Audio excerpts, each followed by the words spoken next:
नमस्कार, जय श्री राम। आज हम लोग थोड़ी सी चर्चा करेंगे चाइना के इंटरनल कंडीशंस पे। इस पे बात करनी थी, लेकिन ट्रूडो साहब की हरकतों के कारण ये टलता चला गया मामला। तो आज हम लोग थोड़ा सा इंटरनल हालत क्या है चाइना की, उस पे थोड़ा सा डिस्कशन करते हैं, ताकि आप लोगों को थोड़ा आइडिया रहे कि चाइना में हो क्या रहा है। ये एक एनालिसिस है, और ये एनालिसिस कोई मैंने अपने ख्वाबों ख्यालों में नहीं बना लिया है। ये बेसिकली पिछले 2-3-4 सालों की जो रिपोर्ट्स हैं, जो न्यूज़ है, जो चाइना से ही निकल के आ रही है, ये उसके आधार पे है। और बड़ा सिंपल एनालिसिस है। होता क्या है कि आज एक खबर आई, 15 दिन बाद दूसरी खबर आई, 2 महीने बाद कोई तीसरी खबर आई, तो एक नॉर्मल क्या होता है कि लोग भूलते जाते हैं कि पीछे क्या हुआ, इसके पहले क्या हुआ था, क्या खबर आई थी। ये दिमाग में रहता नहीं है, तो उस कारण से हम एक पूरी पिक्चर नहीं बना पाते हैं। एक एक खबर देखते हैं, भूलते हैं, देखते हैं, भूलते हैं। अब आप अगर इसका पूरा एनालिसिस देखें कि चीन में हो क्या रहा है, तो एक आंकड़ा जो चाइना से तो नहीं कह सकते हैं, लेकिन हाँ, उनके सरकारी रिकॉर्ड्स और उनकी जो न्यूज़ एजेंसीज हैं, उनकी अलग अलग खबरों के मुताबिक ये आया कि जिनपिंग साहब ने जब से सत्ता संभाली है, तब से वो चाइना के सरकारी अधिकारी, सरकारी कर्मचारी या उनकी कम्युनिस्ट पार्टी के नेता, इन सबको ले लिया जाए, क्योंकि वहाँ पे कम्युनिस्ट पार्टी का नेता होना भी अपने आप में एक सरकार में एक हिस्सा होना है। तो क्योंकि चीन की सरकार मतलब कम्युनिस्ट पार्टी ऑफ चाइना, ठीक है ना, तो उनका हर कार्यकर्ता एक तरीके से किसी न किसी रूप में सरकार से उसको कुछ ना कुछ प्राप्त हो रहा है, ये आप मान के चलिए, ठीक है ना। तो तमाम सारे आंकड़े मिला दिए जाएं तो जिनपिंग साहब ने करीब 14 लाख लोगों को, ऐसे सरकारी कर्मचारी, अधिकारी, पार्टी मेंबर्स, 14 लाख लोगों को के ऊपर एक्शन लिया है, कार्रवाई की है। या तो उनकी नौकरियां गई हैं, उन्हें काम से निकाल दिया गया, कईयों की गिरफ्तारियां हुई हैं, कई तो गायब हो गए हैं, कई अजीबोगरीब हालत में उनकी डेथ हो गई है और 1 महीने के बाद सरकार की तरफ से एक बयान आ रहा है कि हाँ, इनकी हार्ट अटैक से मौत हो गई थी। तो या बहुत उच्च अधिकारी, हाई लेवल का अधिकारी जो है, ऑफिसर, वो उसके बारे में आई कि वो रात को 2 बजे अपने ऑफिस से निकल रहा था जी, और ओला उबेर टाइप की किसी टैक्सी में बैठ के जा रहा था, कोई ट्रक उड़ा के चला गया। अब सोचने वाली बात है कि बहुत हाई लेवल का अधिकारी होगा तो उसके पास सरकारी कार और ड्राइवर होगा, वो ओला उबेर से क्यों आ रहा है और रात को 2 बजे वो ऑफिस से क्यों निकल रहा है। तो इस टाइप की बहुत सारी खबरें आई। कुल मिला के लब्बो लुबाब है कि 14 लाख लोगों को जिनपिंग साहब निपटा चुके हैं। तो ये अपनी ही सरकार के खिलाफ एक बहुत बड़ी कार्रवाई चला रहे हैं। इसका आंकड़ा ऐसे आप समझ लीजिए कि भारत की 140 करोड़ की पॉपुलेशन है, और सरकारी नौकरी में लोग जो हैं वो करीब 50 से 55 लाख लोग हैं। तो यही आंकड़ा आबादी का करीब करीब चीन में है। तो 120-30 करोड़ लोग वहाँ हैं, तो अपन वहाँ भी मान लेते हैं कि 50-55 लाख लोग होंगे नौकरी में, और कम्युनिस्ट पार्टी के लोगों को मिला लिया जाए तो 1 करोड़ होंगे। 1 करोड़ लोगों के बीच में से 14 लाख लोगों के ऊपर कार्रवाई हो जाना, मतलब 14%, ये अपने आप में एक मायना रखता है। तो इससे समझ में आ रहा है कि जिनपिंग साहब एक्चुअली क्या है कि अपना वर्चस्व, अपना कंट्रोल चीन पे बनाने के लिए जिस पे थोड़ा सा भी शक होता है उसको निपटा देते हैं। अभी उनकी हालत ऐसी है जिनपिंग साहब की कि खाना भी उनको दिया जाता है तो वो पहले अपनी वाइफ को खिलाते हैं, और वाइफ के खाने के बाद आधा घंटा 1 घंटा वेट करते हैं, देखते हैं कि उसको कुछ हुआ तो नहीं, और जब वो ठीक ठाक रहती है तब जिनपिंग साहब खाना खाते हैं। तो ये खबरें भी चाइना से आ रही हैं कि पहले प्रेसिडेंट और राष्ट्रपति और प्रधानमंत्रियों के लिए एक ऑफिशियल खाना चखने वाले लोग होते हैं कि जो पहले खाना टेस्ट करके देखते हैं, और उसके बाद देखा जाता है कि इनको किसी स्वाद में, टेस्ट में कुछ गड़बड़ तो नहीं लगा, कुछ मिला तो नहीं है खाने में। या इनकी हेल्थ वेल्थ चेक की जाती है टेस्टर्स की, और उसके बाद खाना आगे सर्व किया जाता है। जिनपिंग साहब को उस टेस्टर पे भी सरकारी भरोसा नहीं, वो अपनी वाइफ को ही टेस्टर बना के बैठे हुए हैं। अच्छा, वाइफ, हमारे आपके जो हिसाब से वाइफ की एक परिकल्पना होती है वो चीन में लागू नहीं होती है।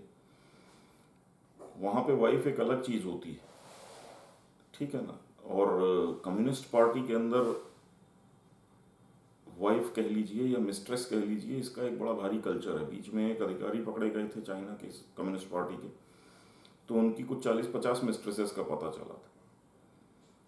तो ये हालत रहती है। तो खैर, जिनपिंग साहब इतना पैरानोया में, इतने टेंशन में, इतने परेशानी में हैं। अब आते हैं आगे कि आगे क्या चल रहा है। आगे हो ये रहा है कि अब चाइना के अंदर जिनपिंग साहब का जो पूरा गाज गिरी हुई है वो गिरी हुई है उनकी पीएलए के ऊपर। पीएलए मतलब पीपल्स लिबरेशन आर्मी, जो उनकी फौज है।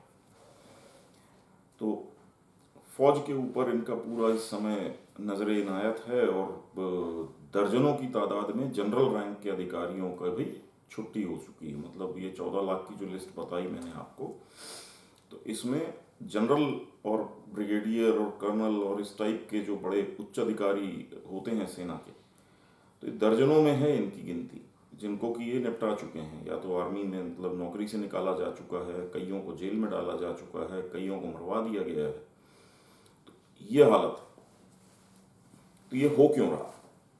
तो हो ये इसलिए रहा है कि अच्छा, इसकी शुरुआत हुई कहाँ से थी? तो इसकी शुरुआत हो गई थी जब हमारा गलवान में विवाद शुरू हुआ था चीन के साथ, और गलवान वाली घटना के बाद, तो उसके बाद करीब 1 से 1.5 साल के पीरियड में भारत की फौजें खड़ी थीं, चीन की फौजें खड़ी थीं, आमने सामने खड़े हुए थे। और वहाँ ये स्थिति थी कि ये शायद 3 थिएटर कमांडर्स जो हैं, वो जनरल रैंक के अधिकारी जो होते हैं, वो जिनपिंग साहब ने बदल दिए 1-1.5 साल के पीरियड में। किसी को बोला गया कि इनकी तबीयत खराब हो गई, इनको हटा दिया गया है, किसी को कुछ, किसी को कुछ। कुल मिला के वहाँ पे लब्बो-लुबाब ये था कि जिनपिंग साहब का कहना था कि भारत के ऊपर कुछ ना कुछ कार्रवाई करो। और इनकी जो फौज वहाँ पे और जो इनके कमांडर्स वहाँ पे बैठते थे, वो वहाँ की सिचुएशन देखने के बाद इनको ये जवाब देते थे कि साहब ये पॉसिबल नहीं, इंडिया के खिलाफ हम कोई बहुत बड़ी कार्रवाई कर नहीं सकते, और अगर करेंगे तो हमको बहुत नुकसान होगा, क्योंकि इंडिया की तरफ से बहुत तगड़ी प्रिपरेशन है।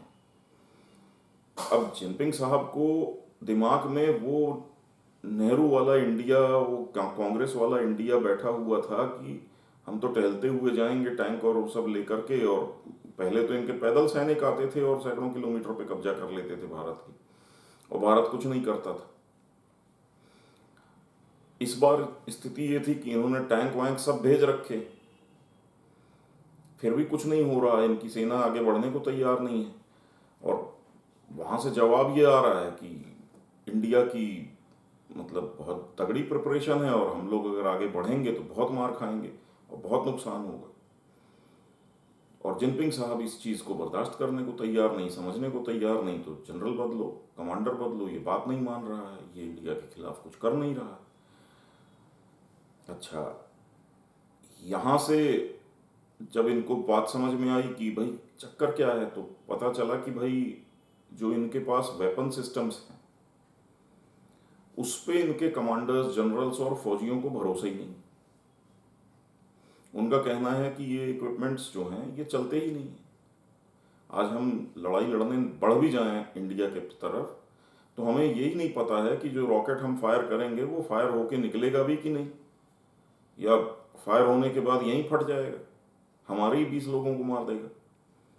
तो वो वाली स्थिति बनी हुई थी, एक पैनिक की सिचुएशन।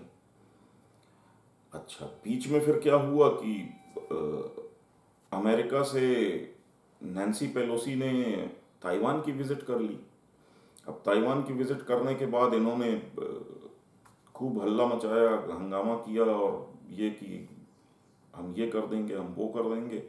तो ताइवान को हड़काने धमकाने के लिए इन्होंने 5 बड़ी मिसाइलें उठा करके फायर की। आइडिया ये था कि चाइना से हम फायर करेंगे, ताइवान एक आइलैंड है, टापू, तो ताइवान को क्रॉस करके मिसाइल ताइवान के दूसरी तरफ गिरेगी, तो ताइवान को एक मैसेज जाएगा कि अभी हमने मिसाइल क्रॉस करके मारी है, तुम्हारे आसमान के ऊपर से आम जनता को मिसाइलें जाती हुई दिखाई देंगी और फिर दूसरी तरफ समंदर में जाके गिरेंगी। ये आइडिया था इनकी। शायद 2 मिसाइलें खो गई, फायर की इन्होंने, इन्हें पता नहीं चला गई कहाँ। 2 मिसाइलें ताइवान की उस तरफ गिरी और एक मिसाइल ताइवान से डिविएट होकर के वो जापान के जो समुद्री एरिया है, क्षेत्र है, वहां जाके गिरी।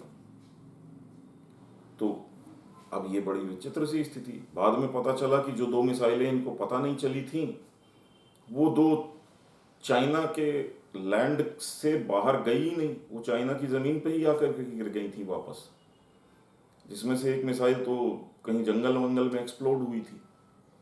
तो अब इससे इनके जो रॉकेट फोर्स है, जो पूरा मिसाइलों का पूरा सिस्टम चलाती है आर्मी का जो डिवीज़न है, तो वो रॉकेट फोर्स के ऊपर सवाल खड़े हुए। रॉकेट फोर्स के ऊपर जब सवाल खड़े हुए तो पता चला कि भाई ये तो इक्विपमेंट फेलियर है। तो वहां से फिर इनका, जिनपिंग साहब का दिमाग खराब हुआ, तो इन्होंने रॉकेट फोर्स के कमांडर्स से लेकर के सब बदल डाले। अब स्थिति ये है कि रॉकेट फोर्स है, रॉकेट फोर्स के पास मिसाइल है, लेकिन टॉप में जो ऑफिसर्स हैं उन्हें एबीसीडी नहीं पता मिसाइल्स के बारे में, क्योंकि जिनको पता था, जो उसमें ट्रेंड थे, सबको इन्होंने भगा दिया। और नए आदमी अब पोस्ट पे आकर के तो बैठ गए हैं, लेकिन उन्होंने कभी जिंदगी में मिसाइलें न देखी हैं न चलाई हैं, उन्हें कुछ एबीसीडी नहीं पता है ना। तो वो एक स्थिति बन गई है। रॉकेट फोर्स का जो कमांडिंग ऑफिसर थे वो गायब थे। इन्होंने रॉकेट फोर्स के कमांडिंग ऑफिसर एक थे, उनको या साइंटिस्ट थे क्या थे, तो उनको उठा करके विदेश मंत्री बनाया था, वो विदेश मंत्री गायब है। अचानक अमेरिका से एक डिटेल्ड रिपोर्ट लीक की गई और उन्होंने उस डिटेल्ड रिपोर्ट में बता दिया कि चाइना के कहाँ कहाँ मिसाइल बेस हैं, कहाँ कौन सी मिसाइल रखी हुई है, उसकी क्या रेंज है, क्या कैपेसिटीज़ हैं, ऐसा है वैसा है, और क्या इन मिसाइल्स की प्रॉब्लम है। तो ये अमेरिका की तरफ से भी एक लीक कर दिया गया वो प्रेशर। तो चाइना के ऊपर बड़ी सारी दिक्कतें हैं।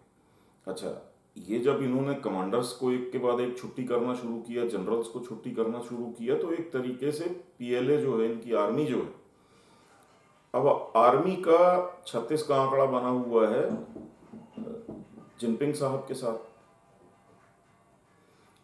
वो इनको निपटाने के मूड में है, या एटलीस्ट जिनपिंग साहब को ऐसा महसूस हो रहा है कि मेरी आर्मी अब मुझे निपटाने के चक्कर में है। तो वो एक विचित्र हालत बनी हुई है ना। तो ये चाइना का किस्सा कहानी है। अब इसमें आगे क्या होता है, तो इसमें आगे ये होता है कि अब मुसीबत ये है, जिनपिंग साहब बीजिंग में एक एंटी एयर डिफेंस सिस्टम जो है, एयर डिफेंस सिस्टम, वो अलग से लगवा रहे हैं।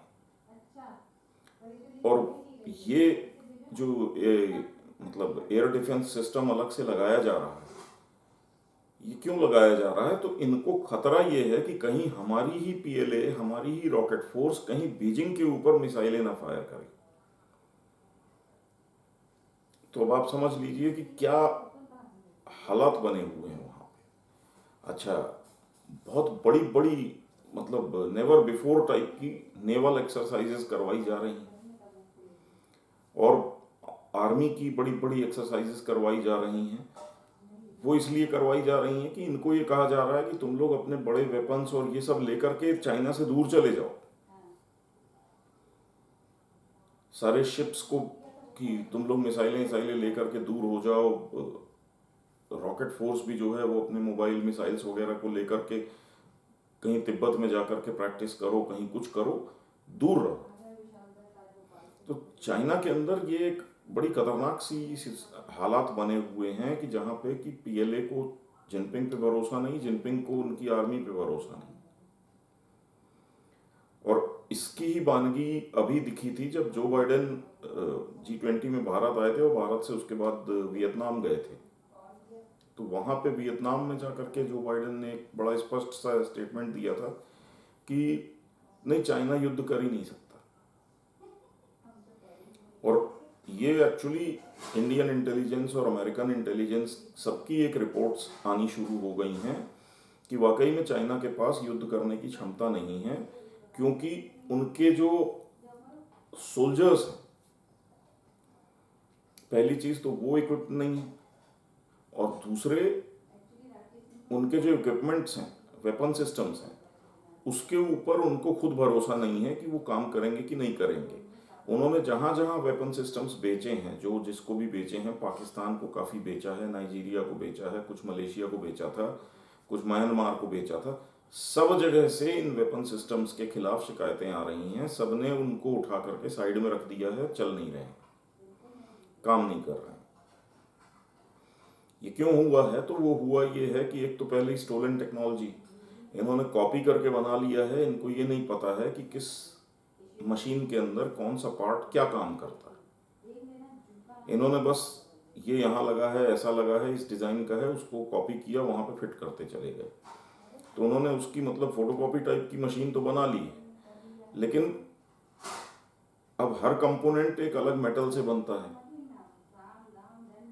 और वो मेटल मिक्स डिसाइड होता है कि भाई उस कंपोनेंट के ऊपर कितना लोड और कितना प्रेशर आना है, वो इनको समझ में नहीं आया है। तो इन्होंने किसी भी मेटल से कोई भी कंपोनेंट बना बनू करके लगा दिया है, तो देखने में तो वो चीज़ सेम दिखती है, लेकिन जब आप उसको फायर करते हैं या स्टार्ट करते हैं तो ये कंपोनेंट्स जो हैं, क्योंकि गलत मेटल के गलत मटेरियल के बने हुए हैं, ये फेल होने लगते हैं, तो पूरा सिस्टम जो है वो फेल हो जाता है।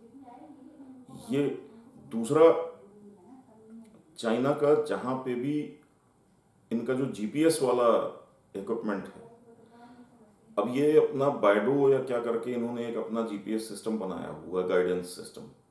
ये अपनी मिसाइल्स के लिए, एयरक्राफ्ट्स के लिए, शिप्स के लिए उसको यूज़ करते हैं। एक अमेरिका का जीपीएस है, एक रशिया का ग्लोनास है, और इंडिया ने अपना नाविक बना लिया है, इन्होंने अपना बाइडू क्या करके बना लिया है। तो ये अपना उस सिस्टम को यूज़ करते हैं। उस सिस्टम के साथ भी कई सारी प्रॉब्लम्स हैं कि उसकी एक्यूरेसी को लेकर के बड़े दिक्कतें हैं। जो सैटेलाइट से इनको डेटा या मिलता है, फीड मिलती है, वो एक्यूरेट नहीं। दूसरा, उस जीपीएस सिस्टम को चलाने के लिए जो चिप्स चाहिए, जो आईसीज लगती हैं, चिप्स लगती हैं अलग अलग उसमें मॉड्यूल्स में, उन चिप्स के साथ इनको प्रॉब्लम हो रही है। अमेरिका ने लगा रखा है सैंक्शंस, तो इनको ऑफिशियली वो चिप्स नहीं मिलती हैं, ये स्मगल करके इधर उधर से ला के बना रहे हैं। अब क्योंकि आप स्मगल करके लाते हैं तो आपको कंपनी से वो सपोर्ट नहीं मिलता है, तो वो आप इंटीग्रेट नहीं कर पाते हैं अपने इक्विपमेंट के साथ, अपना वो जो बाइडो वाला सिस्टम है। अब जैसे सपोज कोई चिप है, वो जीपीएस सिस्टम जो अमेरिका का है उसके हिसाब से डिज़ाइंड है। अब आपको उसको अपने बाइडो वाले सिस्टम पे चलाना है, जो आपका चाइनीज़ जीपीएस सिस्टम है, उस पे चलाना है, तो आपको कंपनी के साथ उसकी प्रोग्रामिंग और सारी चीज़ें बदलनी पड़ेंगी। वो आप कर नहीं पा रहे हैं, आप अपने दिमाग से उसकी प्रोग्रामिंग कर रहे हैं, वो पता चलता है कि कुछ भी हो रहा है। अब जैसे बीच में इन्होंने बहुत हल्ला मचाया कि हमने हाइपरसोनिक मिसाइल टेस्ट कर ली है, हाइपरसोनिक टेक्नोलॉजी हमारी बन गई है। अच्छा, जब उसके बारे में दूसरी दुनिया भर की जो एजेंसीज हैं, क्योंकि ऑटोमेटिक सी बात है कि कभी भी कोई इस टाइप की टेक्नोलॉजी की टेस्टिंग कोई भी कंट्री करता है तो उस पर सारी दुनिया की नज़र रहती। जैसे भारत की डीआरडीओ क्या कर रही है, कब वो क्या टेस्टिंग करने वाली है, और किया तो जो भी मिसाइल डीआरडीओ ने फायर की उसका ट्रेजेक्ट्री क्या थी, उसका पाथ क्या था, उसको कैलकुलेट करके दुनिया की दूसरी एजेंसीज ये डिसाइड कर लेती हैं कि ये टेस्ट सक्सेसफुल था कि फेल था। ठीक है ना? तो वहाँ पे हुआ ये कि चाइना ने एक हाइपरसोनिक व्हीकल टेस्ट किया। अब उन्होंने टेस्टिंग भी ऐसे की थी कि उन्होंने किसी प्लेन वेन में इस व्हीकल को ले जा करके काफ़ी हाइट से फायर किया, और वहाँ से फिर इन्होंने कैलकुलेट किया कि ये देखो हाइपरसोनिक स्पीड से ये आया और हाइपरसोनिक व्हीकल हमारा टेस्ट हो गया।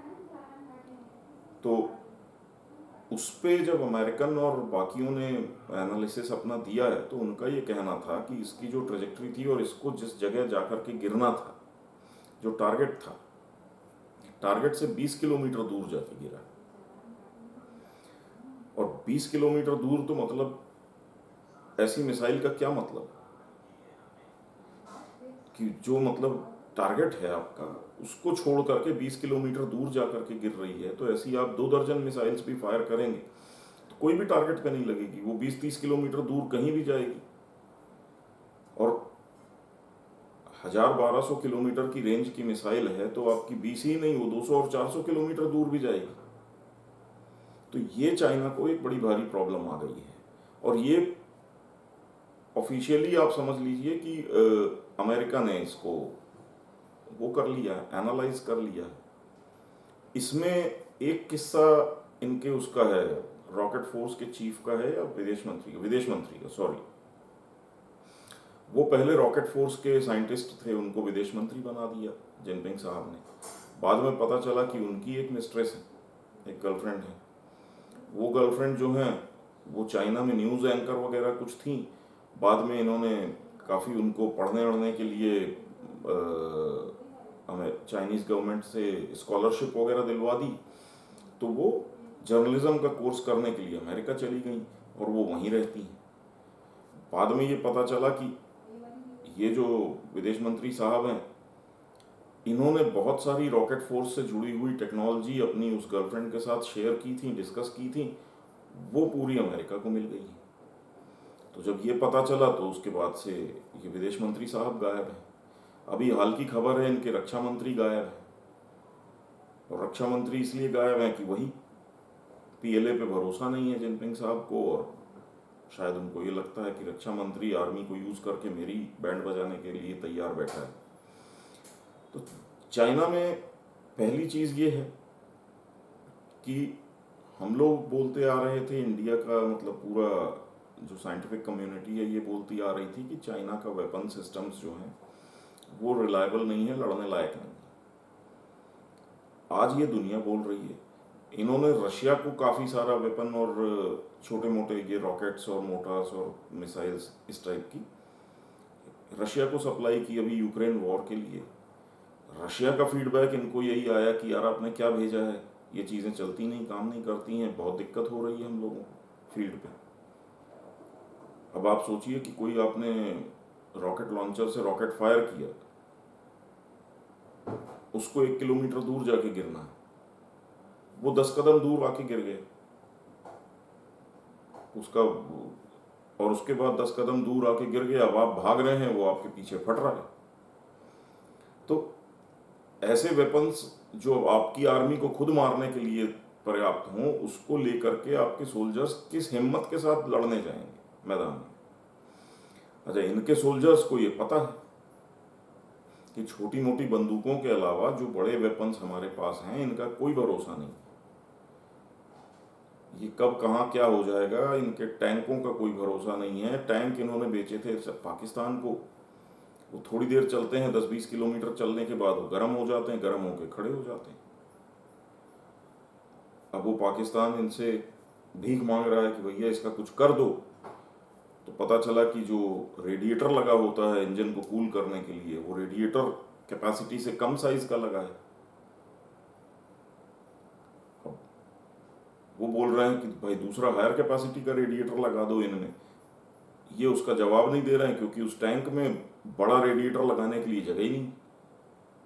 मतलब पूरा जो शेल और स्ट्रक्चर डिज़ाइन है उसमें उतनी जगह ही नहीं है कि बड़ा रेडिएटर लगाओ, एयर फ्लो बढ़ाओ किसी तरीके से, उसका कोई इलाज है ही नहीं इनके पास। अब जो टैंक इन्होंने पाकिस्तान को बेचा है वही टैंक इनकी आर्मी भी यूज कर रही है।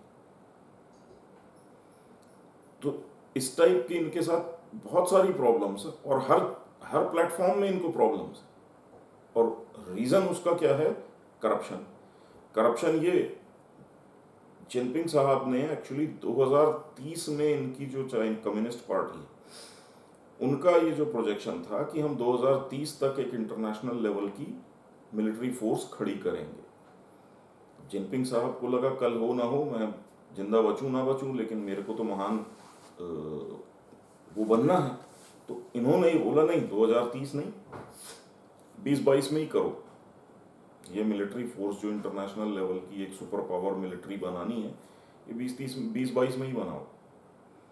अब उस चक्कर में इन्होंने कि इक्विपमेंट खरीदना शुरू करो, नए नए इक्विपमेंट इंडक्ट करना शुरू करो, मिलिट्री के ऊपर भी प्रेशर, जो वेपन बना रही हैं कंपनियां उनके ऊपर भी प्रेशर।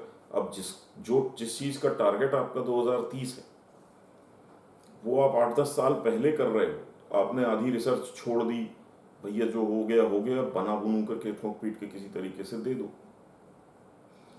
अब आर्मी वाले टेस्ट कर रहे हैं तो वो चीज़ फेल हो रही है, लेकिन आर्मी वालों के ऊपर भी प्रेशर है कि भैया तुमको मिसाइलों की इतनी रेजिमेंट बनानी है, तो फेल है ले आओ।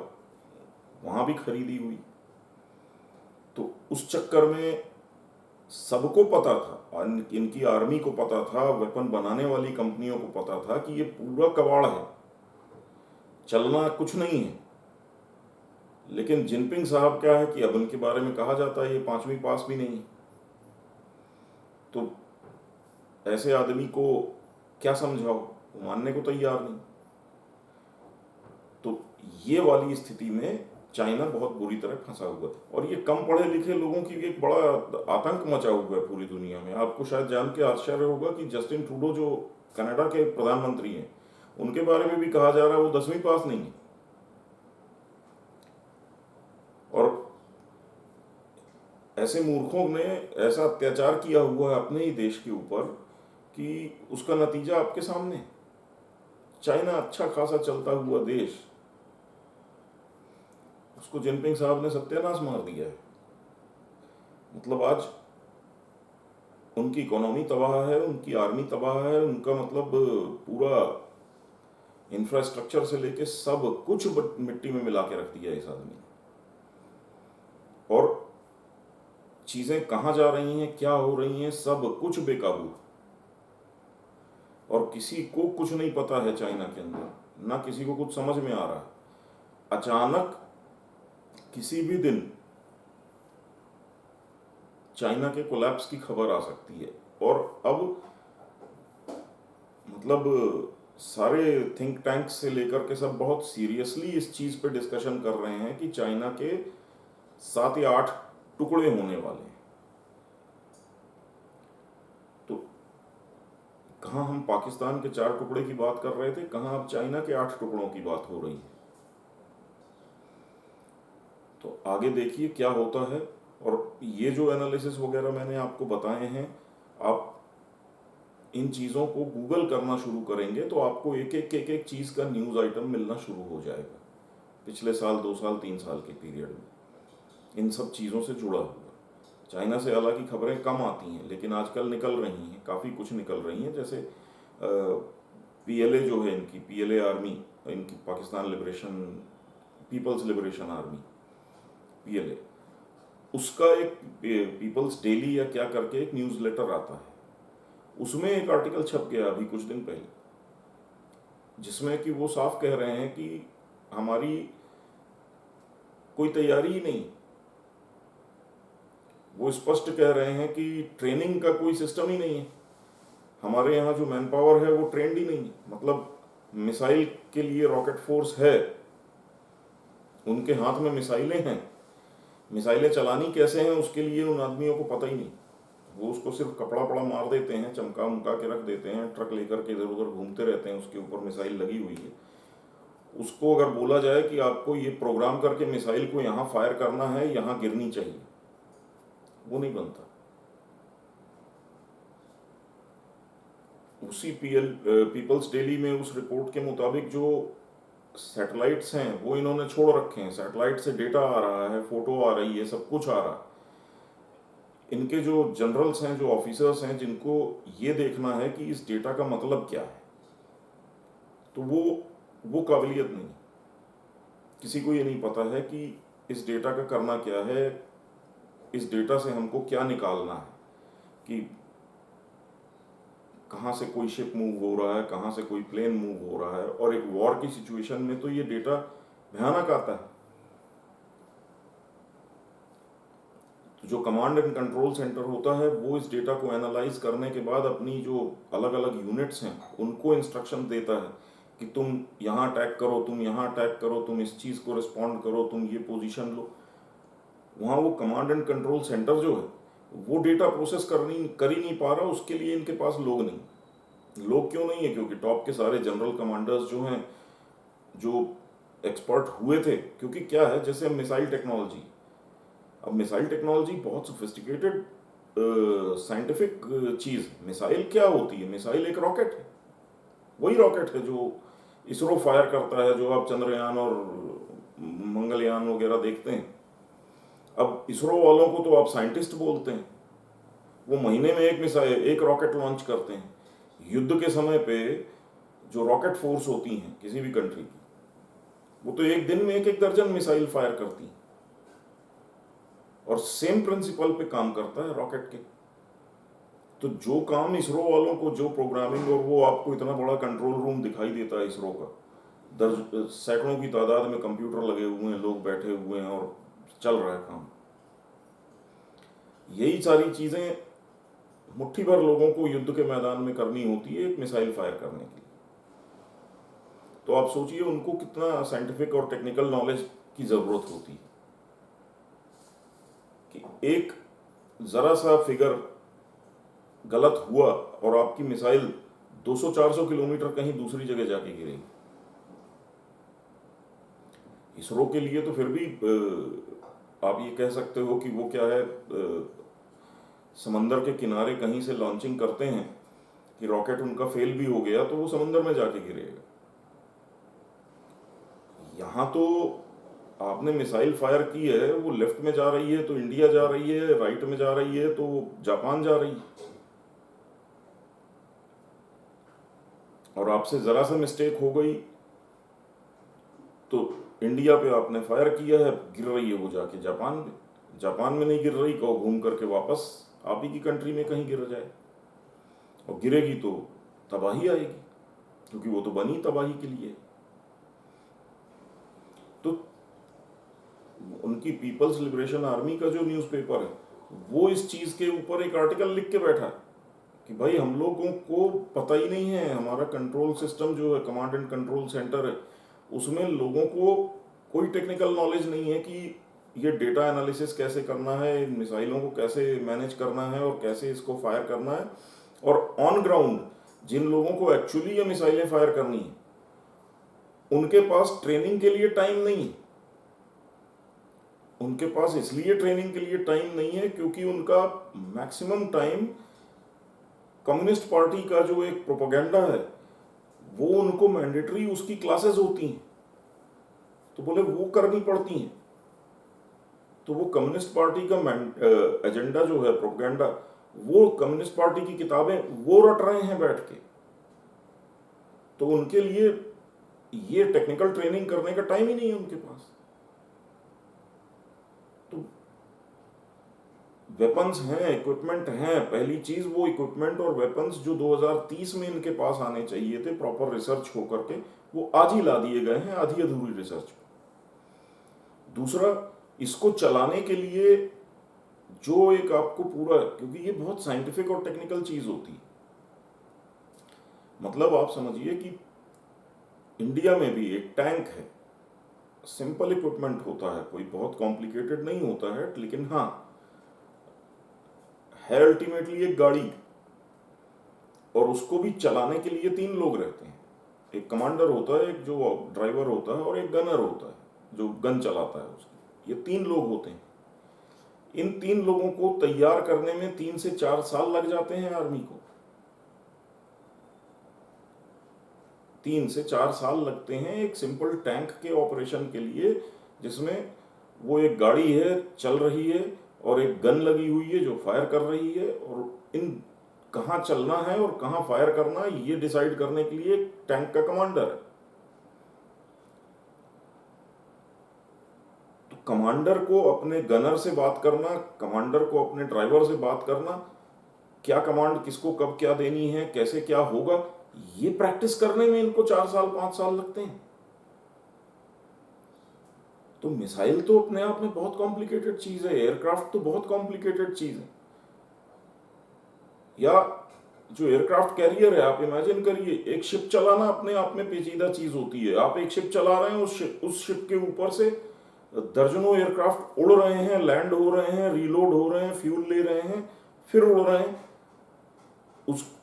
उस शिप के ऊपर अटैक हो रहा, आपको उसे डिफेंड करना कितना पेचीदा चीज है कि वो एयरक्राफ्ट कैरियर जो है उसका एक सेल्फ डिफेंस सिस्टम चालू है, वो अपने आप को एयर डिफेंस सिस्टम चला रहा है। एयरक्राफ्ट दूसरे जो अटैक कर रहे हैं, जो नीचे सबमरीन से अटैक आ रहा है, दूसरा एनिमी शिप मिसाइल फायर कर रहे हैं इसके ऊपर, उसको अपने आप को प्रोटेक्ट करना है। ये जो फाइटर जेट्स हैं इनको उड़ाते रहना है, इनको लैंड कराते रहना है, सेफली मूव करते रहना है कंटिन्यूसली। अपने आप में बहुत कॉम्प्लिकेटेड चीज होती और इसके लिए सालों लगते हैं क्रू को, पूरे क्रू को। ऐसा नहीं है कि आप पूरा एयरक्राफ्ट कैरियर चलाने के लिए किसी एक आदमी को सिखा देंगे तो वो सब कर लेगा, नहीं। उसके अंदर अलग अलग डिपार्टमेंट्स होते हैं, अलग अलग रोल्स होते हैं लोगों के, और हर हजारों लोगों को ट्रेनिंग देनी पड़ती है और 4 साल 5 साल उस पर्टिकुलर शिप पे ट्रेनिंग देनी पड़ती है। और यहां पे चाइना को दिक्कत हो रही है। और जिनपिंग साहब जो हैं वो, अच्छा, चाइना में क्या है, एक बड़ा अजीबोगरीब सा सिस्टम होता है कि जैसे जो कमांडर है, एक जनरल, तो जनरल के नीचे से जो पूरा एक पिरामिड टाइप का स्ट्रक्चर होता है 100-200 लोगों का। तो ये जनरल जहां जाता है उसके साथ ये 100-200 लोग जाते हैं। आपने जनरल को उड़ा दिया मतलब ये 100-200 लोगों को भी साथ में निपटा दिया, पूरी टीम गई। और ये 100-200 लोगों का क्या होता है, हायरार्की में ये करीब 8-10 लेवल तक जाते हैं। तो आपने जब ऊपर से 8-10 लेवल ही हटा दिए तो उसके बाद एकदम से जो 10 लेवल नीचे जूनियर आदमी है उसको कुछ नहीं पता कि मैंने ऊपर जाके करना क्या है, और ऊपर फिर आपने बाहर से किसी को लाके बिठा दिया। तो वो बहुत एक अजीबोगरीब सी हालात बने हुए हैं चाइना के अंदर। पूरी आर्मी उनकी तितर बितर टाइप की हालत में है, किसी को कुछ नहीं पता क्या हो रहा क्या नहीं हो रहा। जिनपिंग साहब, आप खुद सोचिए कि अगर कोई एक राष्ट्रपति अपनी कैपिटल के अंदर एयर डिफेंस सिस्टम अलग से लगवा रहा है, उसको डर इस बात का है कि उसकी खुद की आर्मी उसकी कैपिटल पे मिसाइल्स फायर कर सकती है या एयर अटैक कर सकती है। तो ये हालत बने हुए हैं चाइना के। तो मैं वही सोच रहा था कि आपसे कई दिनों से पेंडिंग थी, ट्रूडो साहब ने कांड कर दिया, नहीं तो हम लोग काफी पहले ही इस पर चर्चा कर लेते। तो आज के लिए इतना पर्याप्त है, कल फिर मिलेंगे, कल फिर बात करेंगे। आज का भी वीडियो मेरे को लगता है बहुत लंबा हो गया है, तो इसको 2 पार्ट्स में करना पड़ेगा। तो नमस्कार, जय श्री राम, धन्यवाद।